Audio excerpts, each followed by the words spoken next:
Di tahun 2020 ini so far udah ada dua HP flagship resmi yang bisa dibeli di Indonesia, Galaxy S20 Ultra dan Find X2 Pro.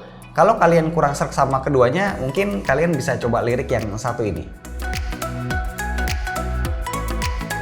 Gua mau apresiasi Huawei karena mereka udah gercep buat jualan P40 series di Indonesia bulan April ini. Nah, katanya yang bakal masuk duluan adalah P40 Pro, sementara yang P40 biasa dan P40 Pro Plus itu bakal nyusul 1 atau 2 bulan belakangan. Kenapa? Karena emang dari sananya yang diproduksi duluan adalah P40 Pro.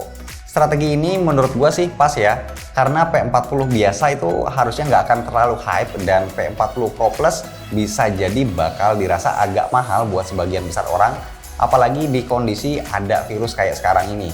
Gua termasuk orang yang nungguin P40 Pro karena kebetulan baru sebulan lalu gua jual Mate 30 Pro, jadi pas banget buat jadi gantinya. Unit yang gua pakai ini adalah versi resmi dengan kapasitas 8256 GB.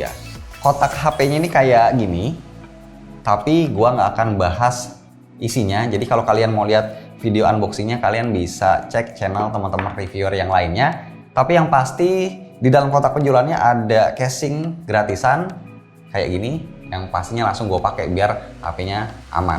Mandangin P40 Pro ini tiba-tiba bikin gua keingetan sama Galaxy S20 Plus dan Vivo V19 karena desain dan letak kameranya ini mirip. Kalau dibandingin, gue nilai desain P40 Pro lebih asik dari S20 Plus karena di modul kameranya ada tulisan Leica beserta spek kameranya. Frame kameranya juga lebih oke karena kebagi dua, ada bagian yang lebih terang dan yang gelap, jadi nggak flat kelihatannya. Kameranya ada bumpnya dan masih berasa sedikit nonjol setelah dipakein casing. Untuk warnanya yang bakal masuk Indonesia ada dua, biru sama silver. Dua-duanya sama-sama kelihatan elegan dan nggak norak. Megang atau pakai P40 Pro ini menurut gua lebih enak dari para flagship saingannya karena overall bodinya lebih compact. P40 Pro lebih kecil dari Mi 10 Pro, Find X2 Pro atau S20 Ultra. Gak heran sih, secara ukuran layarnya juga lebih kecil, 6,58 inci. Layar P40 Pro masih melengkung, tapi kali ini nggak se-ekstrim Mate 30 Pro lengkungannya. Dan sekarang udah pakai tombol volume fisik lagi, adanya di sebelah kanan agak ke atas bareng sama tombol power. Slot kartunya ada di bawah bareng port USB-C, dan satu hal yang sangat-sangat gua sayangkan adalah speakernya yang lagi-lagi masih mono. Fix ini adalah minus buat sebuah HP flagship. Balik ngomongin layar, P40 Pro pakai panel OLED, resolusinya 2640 x 1200 pixel, support refresh rate 90 Hz. Agak nanggung sih sebenarnya, kenapa nggak langsung 120 Hz aja?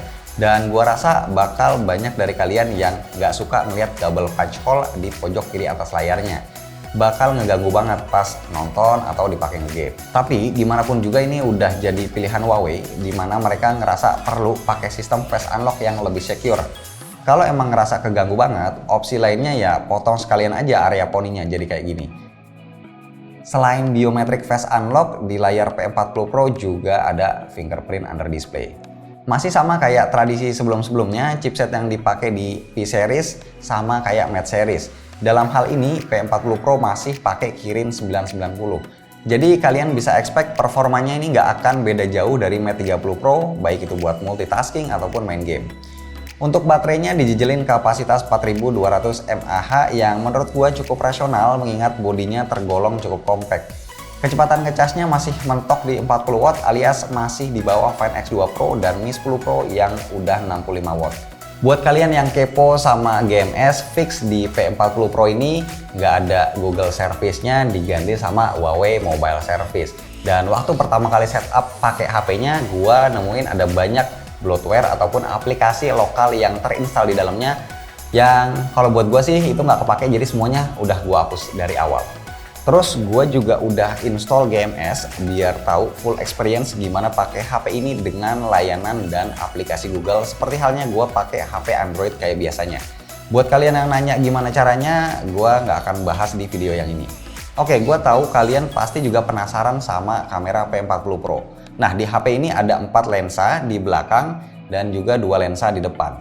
Experience motret di P40 Pro ini masih sama kayak Mate 30 Pro, tentunya dengan peningkatan kualitas.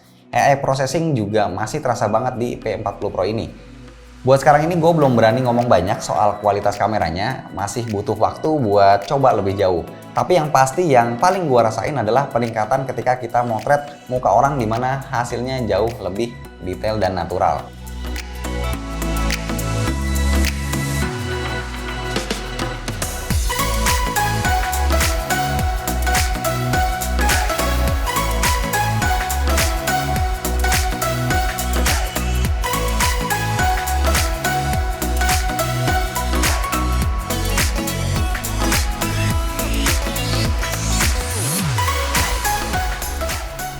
Ya guys, sebenarnya gue masih mau bahas lebih panjang lagi soal HP ini, tapi kayaknya nanti aja deh gue bikin video terpisah. Insya Allah gue bakal bikin video review dan juga video untuk tes ataupun perbandingan kameranya. Jadi kalian tungguin aja.